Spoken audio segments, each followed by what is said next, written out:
আফগানিস্তানের একটি ঘটনা। আফগানিস্তানের কয়েক শতক আগে একজন রাজা ছিল, নাম তার আমির মোহাম্মদ খান। ওই ব্যক্তি একদিন শুনতে পাইল গোয়েন্দা মারফত তার রাষ্ট্রে অন্যরা হামলা করতে আসতেছে, যে কোনো মুহূর্তে হামলা করতে পারে। শোনার পর সৈন্য সবাইকে, জেনারেলদেরকে উপস্থিত করলো। সে ছিল প্রেসিডেন্ট।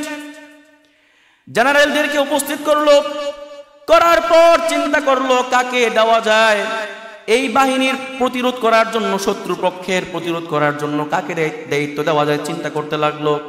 আবার চিন্তা করলো এই জেনারেলদের মধ্যে যদি একজনকে চিফ অফ কমান্ডার বানাই, তাহলে এমনও তো হতে পারে আমার শত্রুদের সাথে আঘাত করে সে গাদ্দারি করতে পারে, মির্জাফরি করতে পারে কিনা, মির্জাফরি করতে পারে। এজন্য চিন্তা করলো এমন একজনকে দেওয়া লাগবে যে কোনোদিন আমার সাথে গাদ্দারি করবে না। চিন্তা করে এক পর্যায়ে গিয়ে সিদ্ধান্তে উপনীত হলেন আমার সন্তানকে, বড় ছেলেকে দেওয়া লাগবে। তিনি তার বড় ছেলেকে দায়িত্ব দিয়ে কমান্ডার বানিয়ে যুদ্ধ বাহিনী পাঠাইয়া দিলেন এবং ক্ষণে ক্ষণে গোয়েন্দা মারফত কি কি খবর আসতেছে সেগুলো খবর রাখতেছেন। কয়েকদিন পরে খবর আসলো, তখন তো আর মোবাইলের জামানা ছিল না, মোবাইলও ছিল না এবং কোনো মাধ্যমে খবর পাওয়ার কোনো ব্যবস্থা ছিল না। ব্যক্তির মাধ্যমে ব্যক্তি খবর নিত, চিঠির মাধ্যমে খবর নিত। সে খবর পাইল তার ছেলে যুদ্ধের ময়দান থেকে পলায়ন করেছে। কি করছে? তার ছেলে যুদ্ধের ময়দান থেকে পলায়ন করেছে। এই খবর পাওয়ার পর সে তো আসমান, তার মাথার উপর আসমান ভেঙে পড়লো। আরে কি হইল? যেই সন্তানের উপর এত নির্ভর করলাম, ভরসা রাখলাম, ওই সন্তানই দেখি যুদ্ধের ময়দান থেকে পলায়ন করছে। এর দায়িত্ব না দিয়া যদি কোনো একজন জেনারেলকে দায়িত্ব দিতাম, তাহলে সেই মনে হয় থাকতো মাঠে। চিন্তিত অবস্থায় বাড়ি ফিরল। স্ত্রী জিজ্ঞেস করলো, কি হয়েছে স্বামী? আমার স্বামী, আপনি চিন্তিত কেন? আপনার চেহারাটা এত বিষণ্ণ কেন, মলিন কেন? আপনি চিন্তা করছেন কেন? তখন স্বামী বলল, আর কথা কইস না, কেমন ছেলে তুই জন্ম দিছস, এই ছেলে তো আমার মান সম্মান কিছুই রাখে নাই, যুদ্ধের ময়দান থেকে পলায়ন করছে। স্ত্রী বলল, কি বললেন? আবার বলেন। তোর ছেলে যুদ্ধের ময়দান থেকে পলায়ন করছে। তোর ছেলেকে আমি যুদ্ধের জন্য কমান্ডার বানিয়ে পাঠিয়েছিলাম, সে আমার সম্মান রক্ষা করবে দূরের কথা, সে যদি মৃত্যুবরণ করতো তাও আমার সম্মান রক্ষা হইত। কিন্তু সে যে পলায়ন করছে, এখন আমি মুখ দেখাবো কিভাবে? প্রেসিডেন্টের ছেলে এখন কি করছে? পলায়ন করছে। তোর ছেলে তো আমার মান সম্মান রাখে নাই। মা বলতেছে, কোশ্চিন কালেও এটা হতে পারে না। মা কি বলল? আপনি যে সংবাদ শুনেছেন এটা ভুল সংবাদ, মিথ্যা সংবাদ।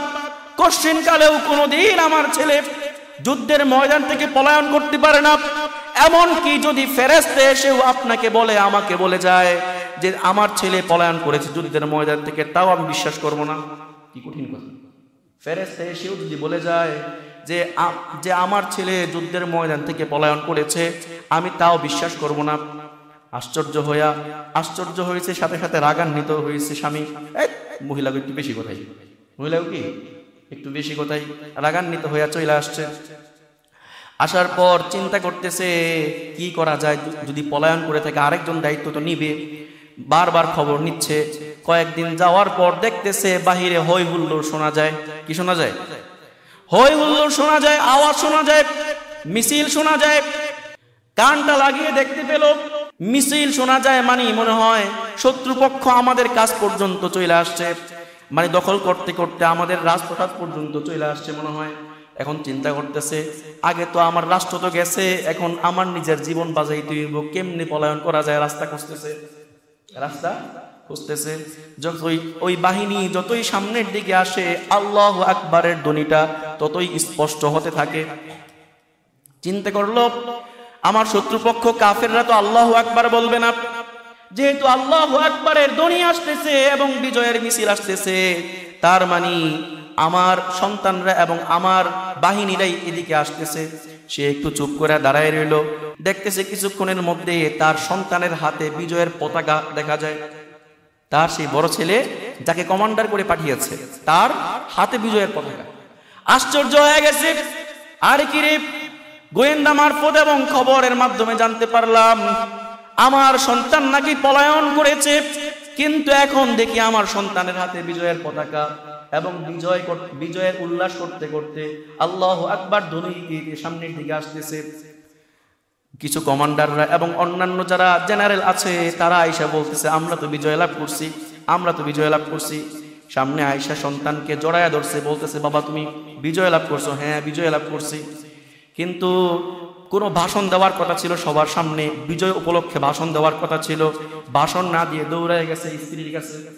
দৌড়ে গেছে কি স্ত্রীর কাছে গিয়ে বলতেছে, কি ব্যাপার, আচ্ছা বলো তো, আমি যখন তোমাকে সংবাদ দিলাম তোমার ছেলে পলায়ন করেছে যুদ্ধের ময়দান থেকে, তখন তুমি আমার কথাটা বিশ্বাস করলে না কেন? তখন স্ত্রী বলল, স্বামী হে, যদি আপনি সংবাদ দিতেন আমার ছেলে যুদ্ধের ময়দানে কচু কাটা হয়ে গেছে, টুকরো টুকরা হয়ে গেছে, এই খবর দিলে, এই সংবাদ দিলে আমি বিশ্বাস করতে পারতাম। কিন্তু যেহেতু আপনি পলায়নের সংবাদ দিয়েছেন, এই জন্য আমি কোনোদিন এই সংবাদ বিশ্বাস করতে পারি না, কারণ আমি ছোটকাল থেকে এই সন্তানকে এভাবে বড় করি নাই। কি করেছো বলো? তখন স্ত্রী বলা শুরু করলো, হে আমার স্বামী, আপনি শুনেন, এই সন্তান যখন আমার পেটে এসেছে আমি অনুভব করতে পেরেছি, তখন থেকেই আমি কোনোদিন কারো সাথে ঝগড়া করি নাই, কোনো পুরুষ আমাকে দেখে নাই, পেট দেখা দূরের কথা, কোনো পুরুষ আমার চেহারা পর্যন্ত দেখে নাই, পর পুরুষ আমার চেহারা দেখে নাই। আমি সব সময় জিকির আজকার করতাম, কোরআন তেলাওয়াত করতাম এবং দ্বীনি কিতাবাদি সব সময় মোতালা করতাম, পড়তাম। তারপরে যখন এই সন্তান জন্মগ্রহণ করলো, জন্মগ্রহণের পর 2 বছর পর্যন্ত আমি দুধ পান করিয়েছি। এই 2 বছরের মধ্যে যখন এই দুধ পান করাইতাম, কোনোদিন ওযু না করে আমি তাকে দুধ পান করাইতাম না। চিন্তা করছেন একটু? ওযু না করে আমি কোনোদিন আমার সন্তানের মুখে দুধ লাগাইতাম না।